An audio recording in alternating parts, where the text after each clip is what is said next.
Hi to everybody, and let you know where I'm coming to you from ACE Coworking, and that's where I met Catherine and a few other you folks. It's a wonderful place to meet people, even in these times. It still tends to be a hub for people who are kind of growth-minded and curious and looking to meet other interesting people. And that's exactly how I met Catherine. She was one of the first people to come in for a tour and say, hey, what's this place all about? So I knew what sort of curious mind she had right away. And she's been a client of ours for almost 3 years, right since the beginning. And in addition, she is the president of Purple Voodoo. If you don't know what that is, it's a performance and behavior change consulting company. And Catherine has worked one-on-one with a number of our ACE members, so that was another way I got to know her. I was hearing about her work with executives and small companies that work out of our co-working space.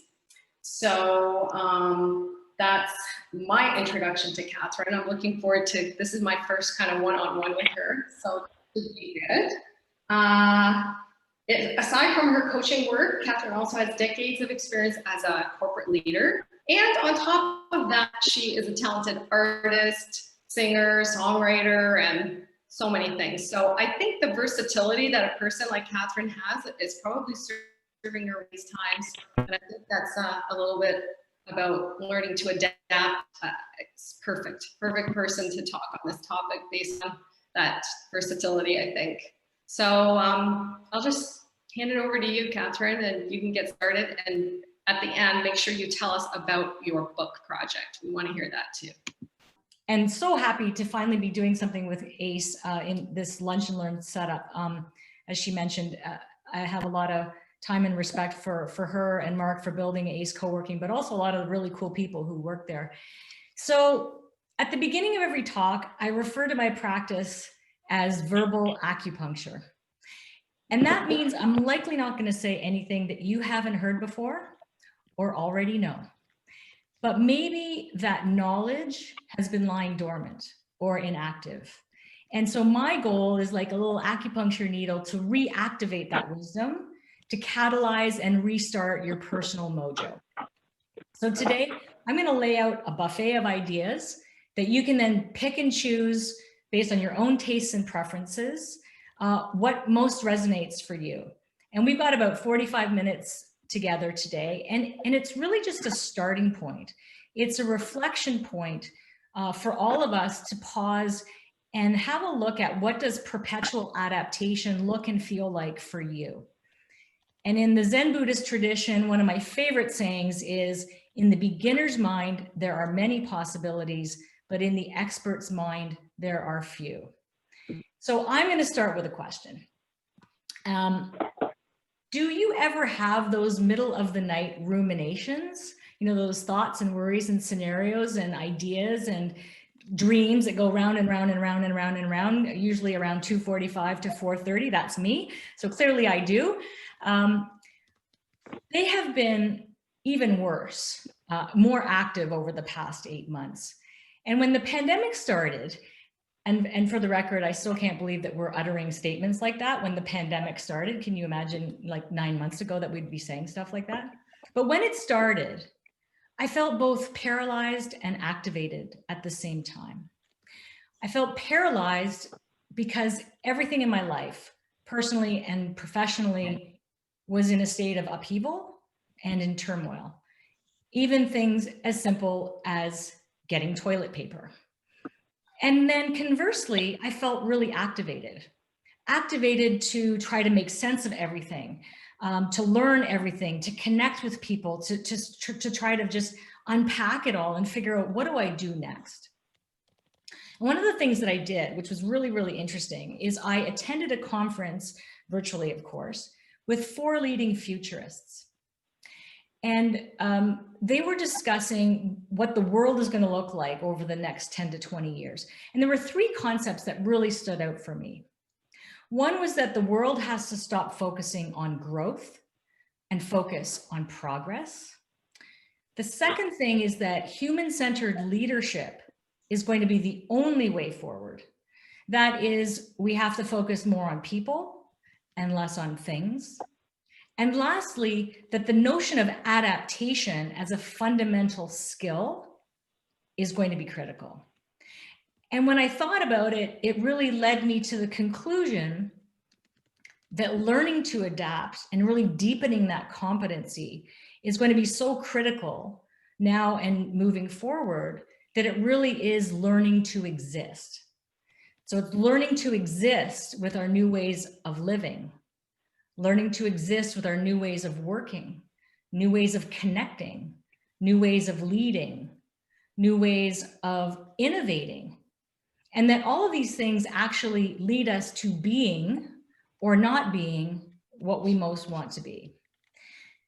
And so the funny thing is, by nature, humans are highly adaptable, right? And here, for the purposes of this talk, we're not talking official adaptation where we grow another arm. We know that that takes millions of years. We're talking about adaptation as a skill of handling ongoing change, rapid ongoing change. And we're highly adaptable. Look at how humans can live in all sorts of harsh environments. Look at how we have demonstrated over the past 100 years, and certainly over the past 25 or 30 years, how we can adapt to such rapidly changing ways of living. Look at how modern technology has changed the way we live. And we adapt to it, maybe clumsily at first, but then it's like riding a bike. So we've got grandparents out there who are Zooming and TikToking like there's no tomorrow. And 5 years ago, those things weren't even words, let alone things that we actually did. So although we adapt really quickly to external forces, in here and in here, psychologically, emotionally, socioculturally, we're often pretty rigid in our perspectives. We get stuck in our ruts, we get trapped in our patterns, and either consciously or unconsciously led around by our base instincts for inclusion and survival. And even though the pace of the change in the way we live has been exponential, we are subject to an immense level of stimuli and content all the time.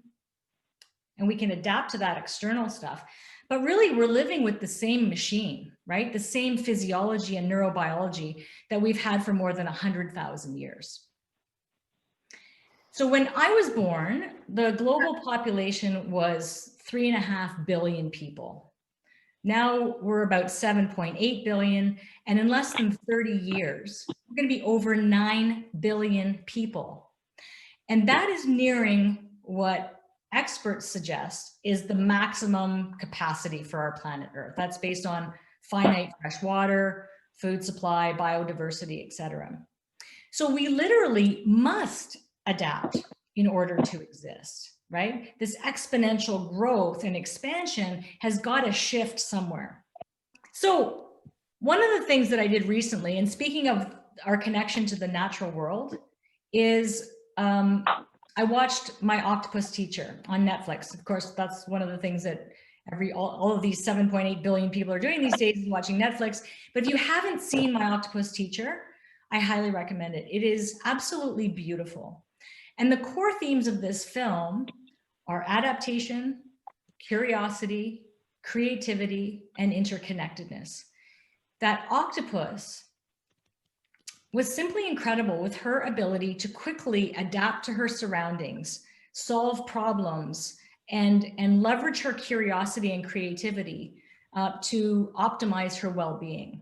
And I thought to myself, so, I mean, I'm all about curiosity, creativity, adaptation. What can I learn from this story? So there were a couple of questions that came to me, and they were this: how do I learn to adapt to my surroundings? How do I learn to adapt to the people around me? How do I learn to adapt to new situations with those same people? Maybe it's my family, my community, my teammates at work. How do I adapt to those external forces, whether it be analogous to no toilet paper, or whether it be a serious health concern, or a possibly incredible opportunity, or maybe a challenging trauma? Over the past 100 years, thousands of experts have studied this very stuff. In fact, for thousands of years, humans have been yearning to figure this out. So why haven't we mastered it yet?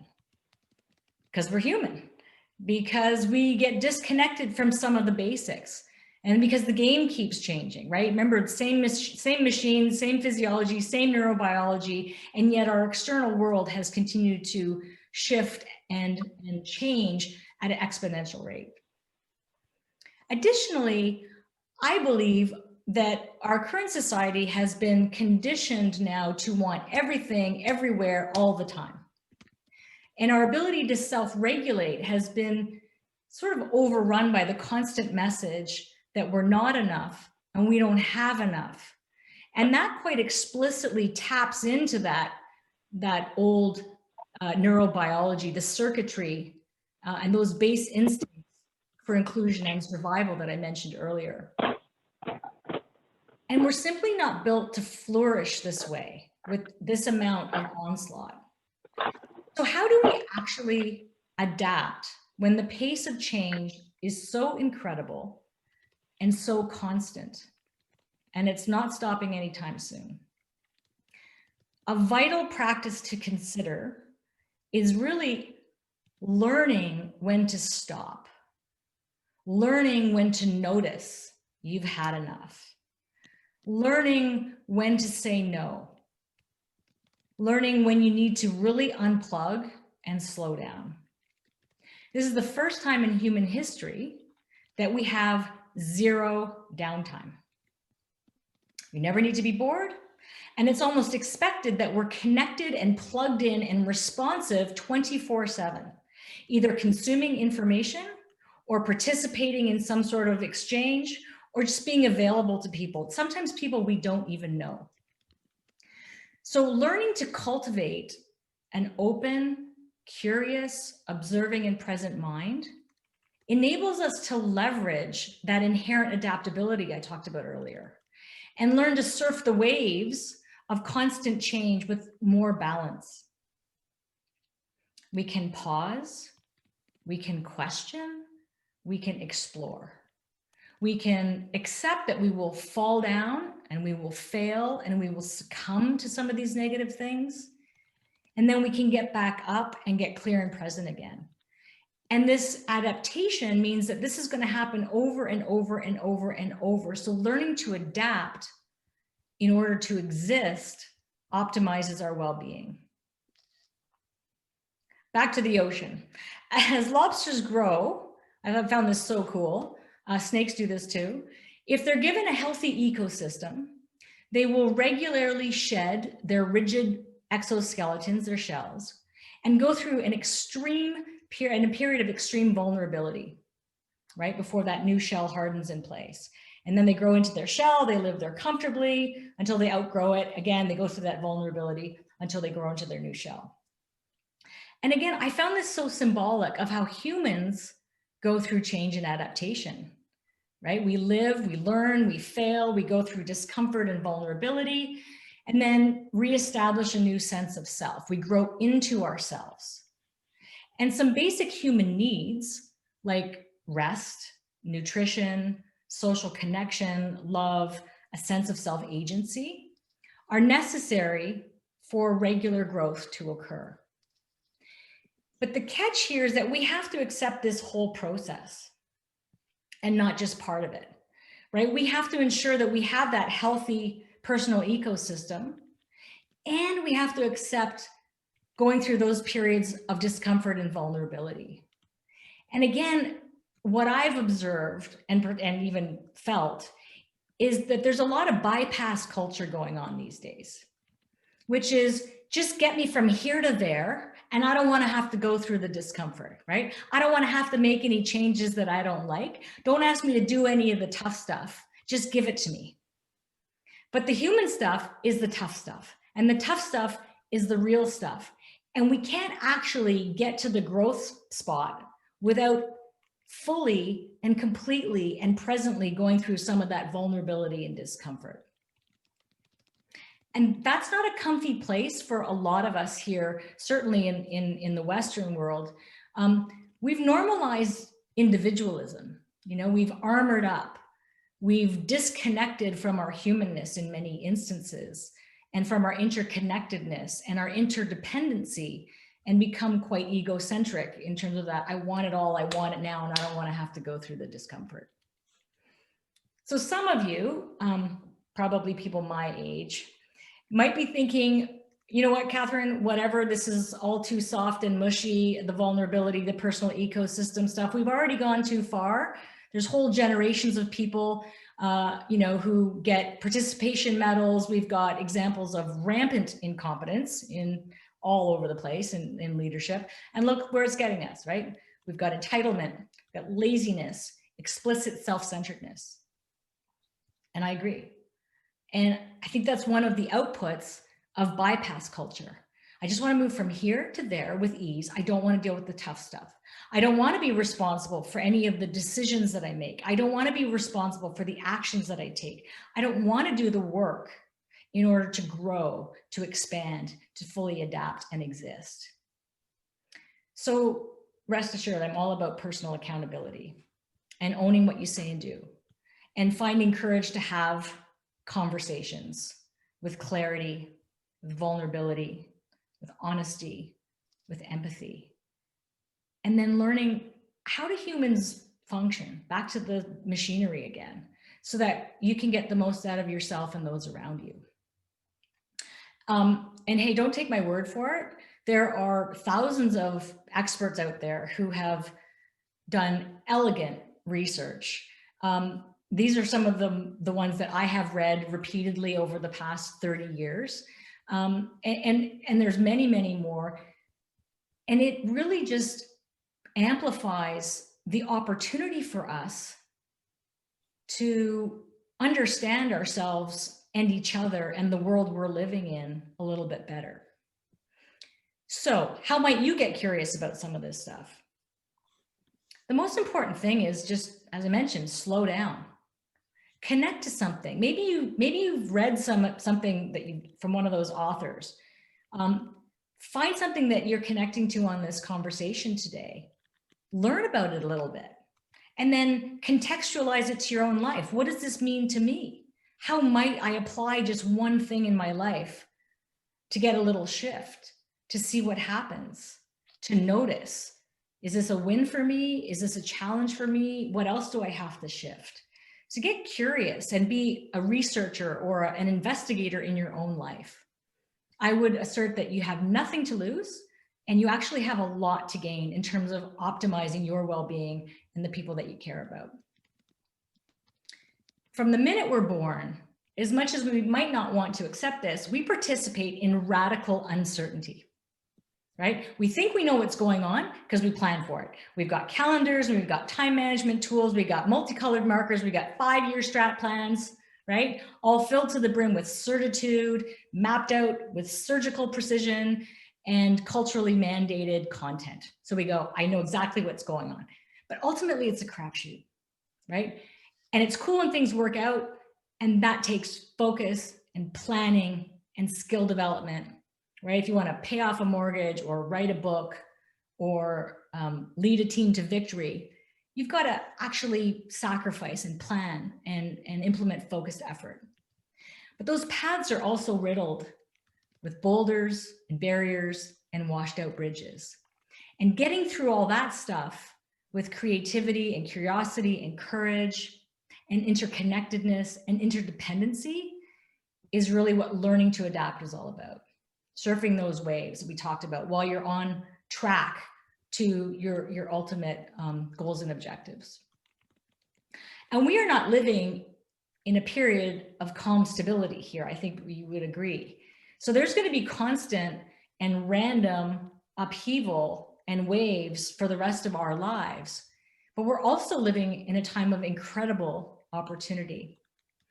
So if you begin to see every opportunity or every interaction as an opportunity to gather more insight, to learn, and every experience that you have as an opportunity to notice, to reflect, to connect the dots, to challenge yourself, to challenge others, to notice where some of those ruts and behaviors and tendencies and patterns and triggers exist, it really provides an incredible opportunity on a daily basis to adapt in order to exist with greater well-being. Here's a little example. The other night, I participated in a panel discussion. So I'm based in Toronto, and it was a West Coast thing, so I had to stay up even later than I normally like to. It was a colossal waste of my time. And at the time, I was pretty irritated. But then I thought, okay, it was my decision. I agreed to it. I chose. So how can I look at even that negative experience as an opportunity? What would I do differently next time?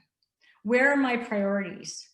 Where was my saying yes to this possibly misaligned? What habits or tendencies do I need to shift so that I don't do this more often? If I choose to do that, what is it actually going to look like in practice? And the thing is, like, this is not an all or nothing endeavor, right? We don't need to be this way all the time or that way all the time. We don't need to be planners all the time or sort of ad hoc, what's the word, random experiencers of life all the time. That's just another example of our tendency towards binary thinking. It's this or that. But I would encourage you to consider embracing paradoxical thinking, right? Which is, how do I contract and focus in order to expand? How do I slow down in order to accelerate and move forward? How do I hone in on something in order to see the big picture? And how do I get really present in the moment in order to plan for the future? Right? Seemingly paradoxical, but so important to the relation of those things. So David Attenborough, again, I watched a David Attenborough thing on Netflix, surprise, surprise. And he said, and I love this so much, we have been behaving as though we are apart from the natural world. And we need to start behaving as though we are a part of the natural world. And I believe the same goes for how we operate with our communities, with our families, with our teams, with our companies, with our nations. And notice the interconnectedness, notice the interdependency, notice the humanness, notice our responsibility to contribute, to lead, and to actually see that we are not apart from them, we are a part of them. So, as I mentioned, I've laid out this buffet of ideas and assertions. What might you be able to do here? I got 3 things for your consideration. One would be to just take 5 minutes and get curious. What part of your own wisdom was reactivated today? What did you know but maybe weren't connected to anymore? What part of your life would you like to shift? What part of yourself would you like to adapt? And what do you want to learn? Second thing to do is book yourself some time, prioritize yourself in one of those time management tools that you use. And ask yourself the questions. What do I want? Why do I want it? How would I feel if I got it? What can I do to begin to get it? And what's the very next thing I could do? And the third thing, of course, is to embed this kind of reflection and activation of one little thing to shift on a regular basis. And again, this is just one idea, right? I really believe in the notion of self-determined progress and expansion. So if this doesn't feel right for you, my question is, what might work better? You probably have systems in place, processes, perhaps a whole toolkit of your own personal and professional development. And again, maybe you've just become disconnected from it. So maybe reconnect to those. The opportunity for this conversation really is just to reconnect and catalyze some sort of shift. And that's really the whole point of this conversation. And I ultimately believe that if everybody reconnected to some of that stuff, reconnected to each other, we could in fact increase the likelihood that we all develop that competency around perpetual adaptation and a greater existence towards well-being. So that's me. Nancy, what are your thoughts so far? Or do you want to just open the barn doors and start a conversation? But I have a question, if I can start right away. I know that you are a big believer in mindfulness, as a tool for some of the things you talked about today? And how does that all dovetail together? As someone who has struggled, I like the idea of trying to start a practice but have not been successful. So Yeah, I'm sure other people here are doing it. well, that's a great question, Nancy, and I think there's two questions there. One is, I fundamentally believe that mindfulness is a foundational practice and a foundational skill to develop. I had a conversation the other day about, what's one thing that you would recommend every leader do?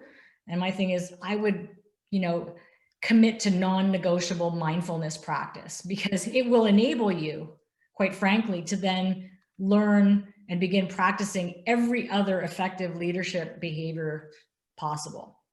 So I do believe that mindfulness, really noticing, just being present, underpins everything that we do, particularly when we are living in that crazy, rapidly changing, hyper connected world that we live in.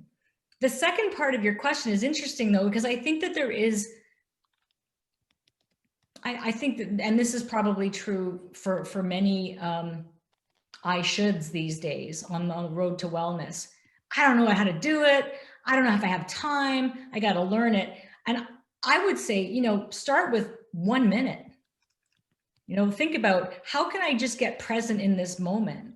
Even for everybody on this call, you could just decide to go, where am I right now? I'm at home. Like for me, I'm in my home office. I'm at a standing desk. I'm excited about it because I've been sitting for so long, but I'm at a standing desk. I'm talking to a whole bunch of great people from all over, actually North America. I'm living in this, what I think to be an amazing country. And, I feel pretty good. I'm kind of energized because I'm talking about things I'm really passionate about. Sometimes just planning to notice where you actually are and starting to kinesthetically connect to how you feel, right? Is it excitement? Is it trepidation? You can usually feel it somewhere in your gut or your heart or your throat or something. But just beginning to practice being present and being mindful. And, I'm not an expert on this stuff. And the beauty is, you could Google how to practice mindfulness or how to learn to be more mindful, and you will get literally thousands of really cool ideas that you can just begin to try, right? There's nobody watching. Pick one you like, try it, see what happens. And you can lock yourself in one of your cool office rooms, pull the blinds, and tell everybody, don't bug me, I'm practicing mindfulness right now. Some of our members do that. Yeah. I envy their ability to do so. And I also will say, in order to actually practice that, Nancy, as I mentioned, we've got to really notice what serves us and what hinders us, right? So if you're going to even take 1 minute or 5 minutes to just get present and maybe do the reflection exercise that I articulated, turn off everything, right? Put your phone, just turn it off, put it on airplane mode, turn off your email, give yourself the luxury or the necessity of that completely, uninterrupted time for yourself. Mm-hmm. I think what you just said there, when you corrected luxury to necessity, is very, very important. It's taken me a lifetime of thinking to get that point, to realize that these things aren't necessarily frivolous luxuries, that it makes us function better, makes us better companions and colleagues and, everything, people. Yeah, it's the, to refer to the now often used expression, like put your oxygen mask on first, right? You can't be your best self in any other endeavor if this is falling apart. Yeah. Did anyone else have a moment in the talk that you want to comment that impacted you or kind of landed made sense or maybe didn't make sense, confusion you want to clarify?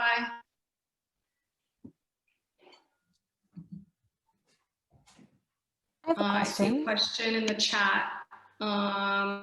Catherine, how do you know if you are making any progress in a practice like the one you're suggesting? Hey, Mark. Well, my question to you would be, you have to determine what success would look like. So part of the exercise is if you were going to say, okay, I've decided I want to integrate some sort of mindfulness into my daily living.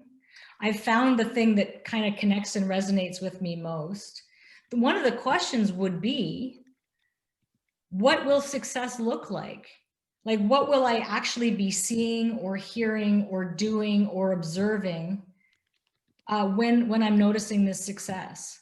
It could be as simple as, hey, I've gone 3 days in a row where I've set a timer for myself to just turn everything off for 5 minutes and write down, what do I want to learn today? Why do I want to learn it? What would be a positive outcome of me doing that? How will I know that that's been successful?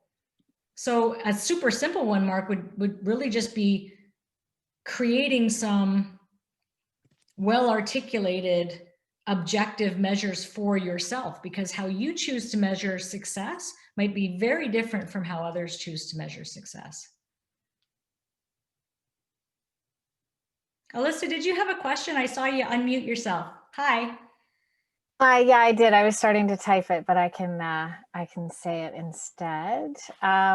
So my question is, I was stuck on, you mentioned, what did you say? Not growth, but progress is something you had heard and that really resonated for you. For me, those are very synonymous. And so can you help me understand the difference that you see in those two words? Yeah. And I'll kind of paraphrase from the conversation that I listened to or witnessed with those 4 futurists. And it's something I've actually kind of noticed for many years, even working in the corporate space, that we get hyper connected to growth all the time and not necessarily progress. And so how they differentiated that, and how I would differentiate that, is what we're trying to achieve purely based on more, or are what we trying to achieve is based on better or different, right? So I think about, here's a concrete example that is very reflective of my own experience. Sometimes in the corporate world, and trust me, there is a lot of layers to this little onion, so we could go under, the whole, how the economy works and the stock market, et cetera, et cetera. But there are strategic game plans, whether you're an individual or an organization, that focuses solely on ongoing growth, percentage growth. We sold 1 million this year, we got to sell 2 million next year, we got to sell 5 million the year after, we got to sell 10 million the year after, et cetera, et cetera, et cetera.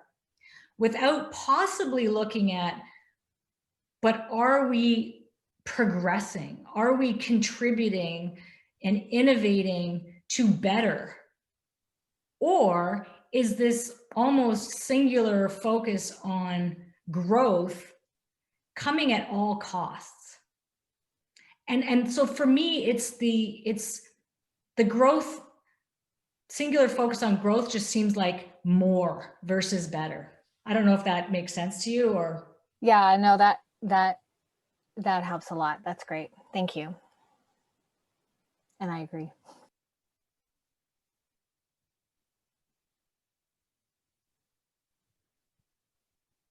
I love the lobster metaphor. Cool. Yeah. All of those sea creatures are amazing. Yes, Liz. Yeah, so I liked when, for me, when you talked about, radical uncertainty versus certainty. There's radical uncertainty now, of course, with COVID, and we also hear a lot about radical acceptance. So now, I've heard more about radical acceptance versus radical uncertainty, but I like the two together because that's like the perfect equation, right? Yeah. And I got that, that notion from one of the experts. Again, there are people out there way smarter and more involved with all of these various areas than I am. But we have a tendency, and again, particularly in the Western world, in the modern world, to forget that we all are just organisms. It's a crapshoot, right? And so the notion of connecting, being really here now, we don't know ultimately if we're going to be here tomorrow. I certainly hope we will be, but I don't know if later while I'm walking my dog and I don't, drop dead or get hit by a bus, or that asteroid that they keep talking about hits us. We don't want to become too like, oh, laissez-faire and I don't care anymore. But I think it is an important notion to just recognize that from the moment we are born till the moment we die, we are participating in really a complex and really radical level of uncertainty. At the same time, and to your point, right now there's a lot of uncertainty and a lot of it feels very radical to us because, I'm assuming everyone here is between, let's say, 25 and 75. For our lives, it's been relatively, hey, I get how the world works, and now it's not. But there's always an opportunity to, with your mindfulness, to articulate and notice what is certain, even just in this moment, or even just in this afternoon, or even just with your friends, or even just with your dog, or even, and sometimes that helps to mitigate this sort of binary thinking that I think we all fall into, right? It's either this or it's that. And I don't know if I answered your question or contributed to the dialogue, but I think that the notion of binary thinking, I think, is a real issue these days. Actually, I know it certainly plays out in partisan politics, but it plays out even in terms of the pandemic. You either believe this or you believe this. And I would assert that part of that uncertainty is, yeah, you know what, maybe 5 or 6 things can be true all at once. Open your mind, explore, ask questions, notice interconnectivity, notice interdependence, slow down a little bit. Yeah, Nurden. Well, when you were talking about setting up your own success, what is success for you?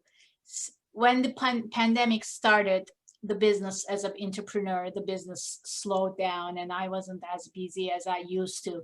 And at the end of every day, I just started catching myself saying, oh, this was a useless day. Or what a wasted day. Or what a wasted day. But this was also impacting my mood and my emotional state, my sleeping and everything. And one day I just said, you know what, just stop it.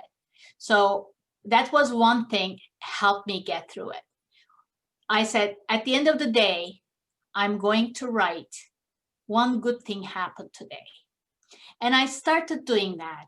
And I couldn't believe there was more than one thing that happened good that day, which I never caught it. Yeah. It was always never was enough. This is a bad day. How is it going to happen tomorrow? It will be the same. What a waste of time. But that one little step took me out of that emotional state. And just I said, no, this was a good day. One conversation happened good. And then this happened. I just created this little piece. And so it's so important to set up your success. I totally agree. I love that piece. And then work toward it, just being mindful. Beautiful. Yeah. Thank you. I think that's a great connection to Mark's earlier question, right? That was a very practical, tangible example of when the wheels fell off in March, right?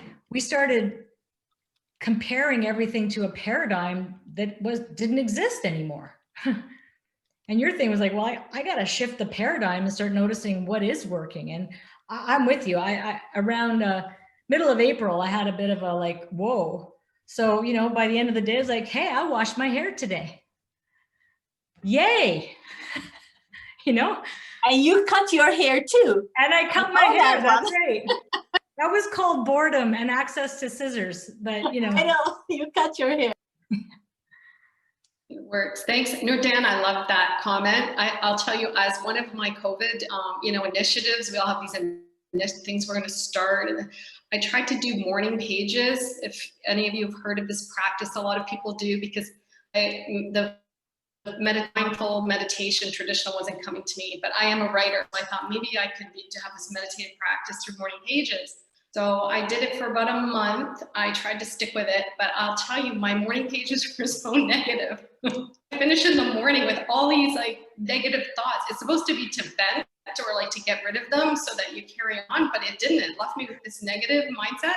So I put my journals away, but I think you've inspired me to take it back out, and I'm going to exclusively write positive things. What good things happened today? I'm going to try again. So thank you. You inspired me.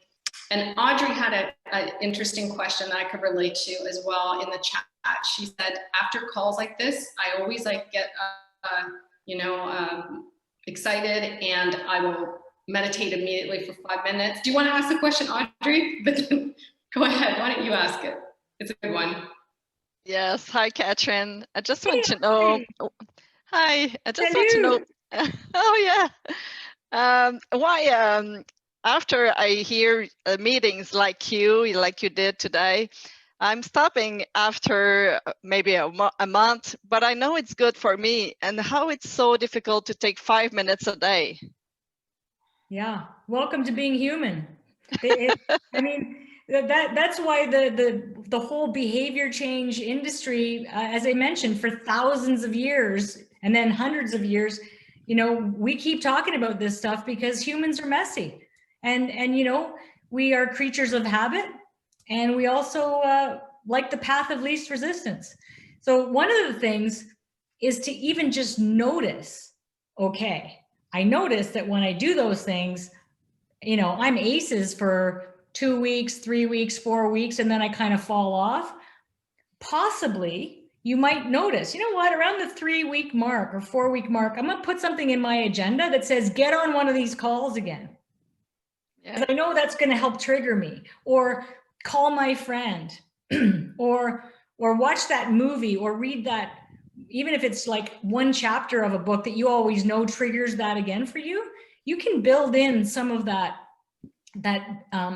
neuroscientifically proven behavior change stuff to support you in the long term. I do that all the time, and I'm with you on the morning pages. Sometimes, to your point, Nancy, I do them in the morning. But the other day when I was having a meltdown, I needed to do it in the evening, where I could reframe all the stuff that started messing with me throughout the day. I'm like, sit down, sister, and start writing. So sometimes we just have to notice a shift in when we do something or how we do something, and get out of our ruts a little bit. So I don't know, Audrey, if that might be a tiny addition to consider. Anybody? Yes, thank you. I would try to create the new habits and put in my calendar. And then recognize, the other thing is acceptance, right? Recognize that we're humans, and we're going to stop doing things that are good for us.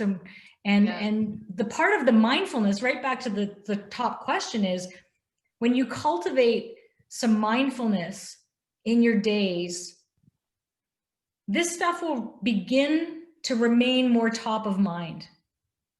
Right? If there's just one practice, is to continue that mindfulness, so that when you start going down the rabbit hole of those old tendencies and habits, you go, oh, interesting. Might even be 10 seconds. I'd like to just add an idea. Thank you. I don't know if it's a good one, but first of all, did Dee have a question? I saw did you want to say something, Dee? Maybe not. I wanted to tell all of you, you're all invited next week on Wednesday. We're having our book talk. Once a month, or every other month, actually, we talk, we read a book, we talk about it. Everyone's invited, even if you didn't read the book, because we tell you about what happened, what the takeaways of the book were. And the next week we're talking about atomic habits. And Audra, one of the things that the author James Clear talks about, and I've been using this successfully to try to make better habits, is habit stacking. It's something that you know that you always do. I don't know what it is, if it's have breakfast or do something for somebody in your family or whatever it is, something that you do without fail every day, and then decide that you're going to add 5 minutes of mindfulness to it and make it, like he calls it, habit stacking. So I don't know, I haven't tried it with mindfulness. Maybe that's a way, but it has helped me with some other habits I'm trying to form. So that, right? Behavior change. We have to trick our brain sometimes. Yeah, I have a great example, which I actually found really funny the other day, that demonstrates the habit stacking and how you might be able to interject something if you want to trigger it. So when I get up in the morning, nobody gets between me and my coffee, by the way. If you ever come over, don't talk to me until the coffee has been had. So I go downstairs. This is what I do. I go downstairs, I let the dog out, I go over, I put the old coffee grounds in the green bin. I then put the new thing in, I put the thing in, I do the, like, it is surgical, right? Now, the other day I had put the green bin out the night before, so the old grounds were already gone. And my habituation of all of those little stacked habits, 3 times my hand went to actually get rid of the grounds and there was nothing there. And I was killing myself laughing because I'm like, that's habit stacking. I kept going, oh yeah, it's not there.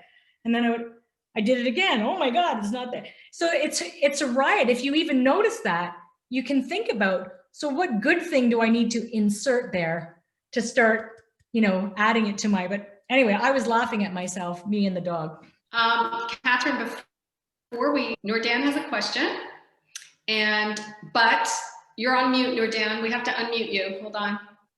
No, okay. I thought I did it, but I didn't click well enough.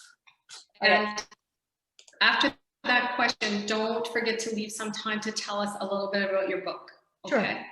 So go ahead, Nordan. Okay, just one quick thing. When you were saying, a very dear friend of mine, that she talks about stress during pandemic time, and she just mentioned in one of her talks, she said, how many times are you checking your cell phone during the day if you have the battery full? And how many times are you checking yourself during the day if your battery is full? So I just wanted to bring that up. It really reminds me of having those check-in moments and be aware and be mindful. So I love it, Nordan. And I had a moment the other day, again, when I referred to me losing it a little bit the other day, where I had to write the stuff down, because I noticed that my battery gets depleted around 3 o'clock in the afternoon. I should not attempt to do any strategic cognitive work at 3. My battery is down, right? And I had tried to do that, and it was like the wheels fell off. So I have to notice, oh, it's 2:30. You know what? The battery's starting to, what can I do to recharge, as opposed to expecting the same performance, right, from 10 in the morning. I have a new book coming out. It's gone to print, so there's no turning back now. And really, it's about this stuff. So if you dug this, it's more and deeper conversations around curiosity, creativity, leadership, humanness, and how it really shows up in all aspects of our lives. So one of the philosophies at Purple Voodoo and that I have is that whole human beings show up in our lives, show up in our workplaces. We don't disconnect, whether you're a parent or you're a friend or you're an artist or you're a soccer player or you're an environmentalist. You don't disconnect from that when you show up in the workplace. And so there's different stories of all the various aspects of my life and how those common themes of curiosity and creativity and human-centered leadership kind of have woven through and either really helped me, or in some cases when I was disconnected from those things, were real struggles for me. So absolutely reach out to me there and join the wait list, and I'll make sure that we keep you looped in. Bye, everybody. Thank you so much for being here today. Don't hesitate to reach out. I love talking about this stuff, and I'm happy to chat with anybody offline.